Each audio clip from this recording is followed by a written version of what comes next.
California Governor Gavin Newsom was hitting the right-wing media outlets pretty hard today, sitting down with the Fox propaganda network, sitting down with the election-denying folks at Newsmax, and he had a little bit of a pep in his step, more so than usual. We expect Gavin to be getting out there and fighting the good fight against right-wing media, but today especially, he seemed to have a little extra excitement, and I think that's because he was paid a compliment by someone who's kind of been an outspoken critic against him, someone who, of course, is lying about him all the time, and that is Donald Trump, who accidentally complimented both Gavin Newsom and our future president, Kamala Harris, when he was attacking California today on a visit to the southern border in Arizona. He was ranting and raving and rampaging, talking about how California is a mess today, but 15 years ago, it was so great. And especially San Francisco 15 years ago was so great. And Donald,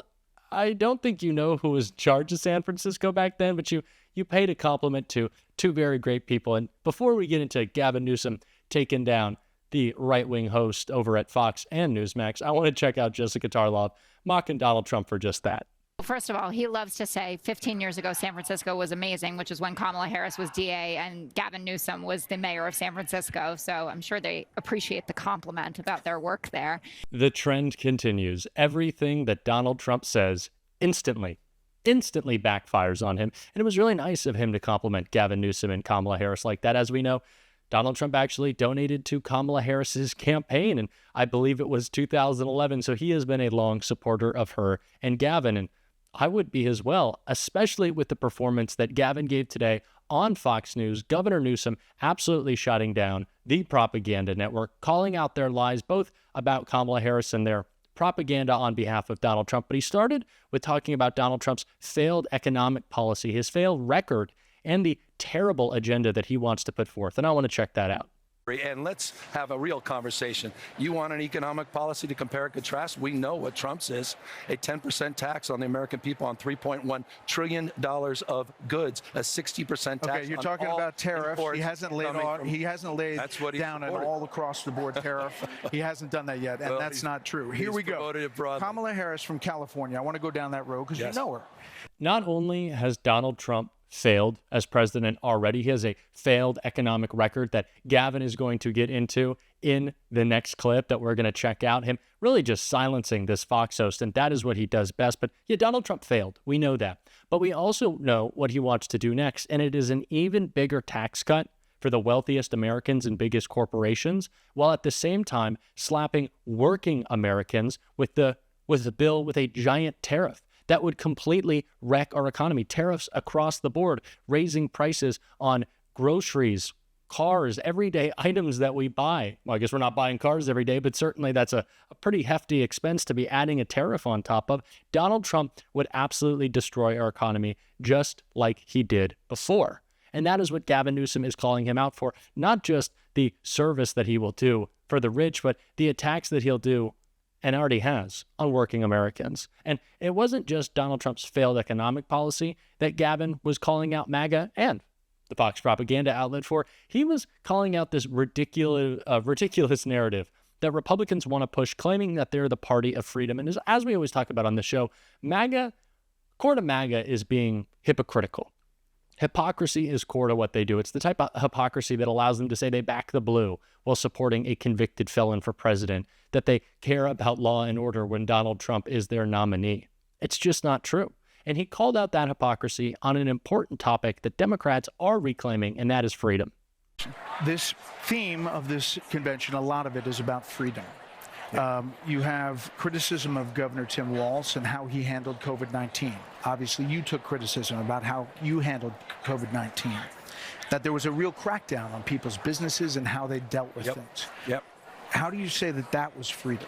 Well, I mean, in health, wealth, and education, states like California outperform states like Florida. They lay claim to be freedom states, even though they're banning books, banning speech in the boardroom, in the classroom, banning women's rights, the right to choose. I mean, you want to compare and contrast, pretty easy. We believe in bodily autonomy. We believe in the freedom to love, freedom to go to school without fear of being gunned down. We care more about our children than the National Rifle Association. I'll take this debate head on any day of the week on freedom. And don't forget, I was doing ads a couple years ago on this saying, how in the hell are we losing the debate on freedom? Now, obviously, a little call out there by Governor Gavin Newsom of his cross-country rival and Governor Ron DeSantis, who is unfortunately governor of my home state of Florida. Certainly not happy about that. But the argument that Gavin is making about how Democrats are fighting for freedom is one that he has made for a long time. And he mentioned it, how it is time for us to reclaim this word, because freedom is something that is core to the Democratic Party. Well, the Republican Party's idea of freedom is the freedom to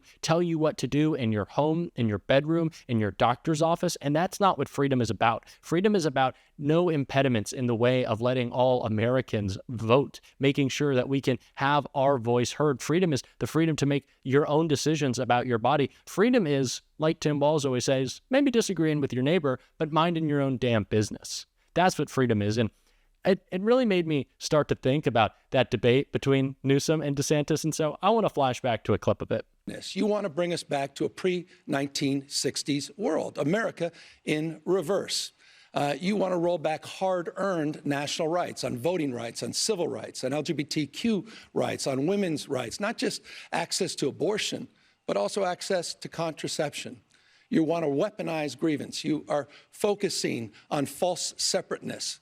You in particular, Ron, are on a banning binge, a cultural purge, intimidating and humiliating people you disagree with. Man, seeing Gavin Newsom, him and Pete Buttigieg, whenever they're shutting down MAGA, my eyes are on the screen. And Gavin's call out there, a little bit of a blast from the past, reminds me of another incredible record that he was talking about, and that is the record of the Biden-Harris administration. Now, Donald Trump has been pushing these lies about all the jobs created under the Biden-Harris administration have been a lie. They're not real. They're fake jobs. They don't exist, which is absolutely not true. And what I take Donald Trump to be saying when he does that is the record of the Biden-Harris administration is so unbelievable that Donald Trump is attacking it. But Gavin Newsom set the record straight, shut up the Fox host over this MAGA talking point, and I want to check it out.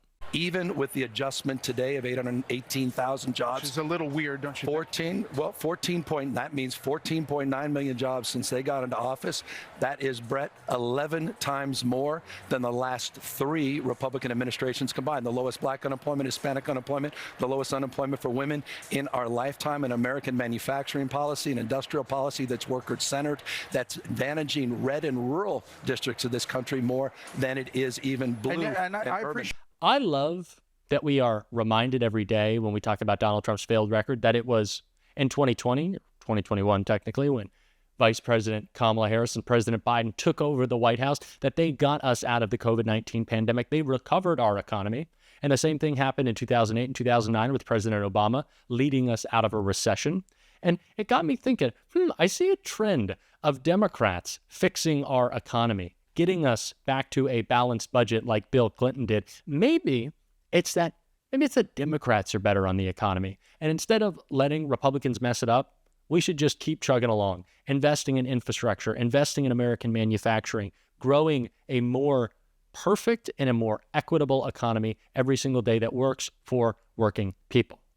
And Gavin's talking about that, but he also talked about an important issue that Republicans want to fearmonger about and really just lie, and that is crime. And he called out this MAGA narrative that they're pushing about Kamala Harris and really the whole state of California so perfectly right here.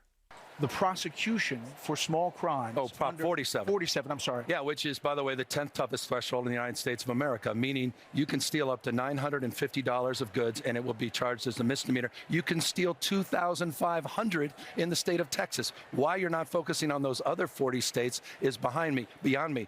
10th toughest felony threshold in the United States of America. That That's the pitch a fact. That she was a tough prosecutor in California is going to You remember her primary for president? She was attacked from the left for being too tough, for being prosecutor, for having a prosecutorial mindset. So look, I mean, all these things, this is all fair game. But at the end of the day, she's got a record of accomplishments as being part of the Biden-Harris administration. We've seen inflation tamed down to 2.9%. No one's denying the inflation scars. No one's denying what's happened around the world, with a few exceptions around the globe as it relates to the impacts of COVID in supply chains, a war in Ukraine, and the impacts that's had on the global economy. But no country has done better, and no investments have been made comparable anywhere in the world, as profound and meaningful as the industrial policies that have been seeded by the Biden-Harris administration. This is the vision. This is the message. This is what we have to push going forward. We want to build a better America. As Governor Walz always says, do we really want to have Thanksgivings over and over again where we got to deal with the crazy MAGA uncle, right, talking to us about Donald Trump wrapped up in anger and vengeance and grievance? No, we want to get away from the complaining, and we want to move towards unity. And that's what this message is. It's a message I can get behind. And we're going to keep talking about it on this show. And if you want to support it, make sure to hit that subscribe button, to leave a like on this video. It really goes a long way and would mean the world to me. And until next time, I'll see you soon.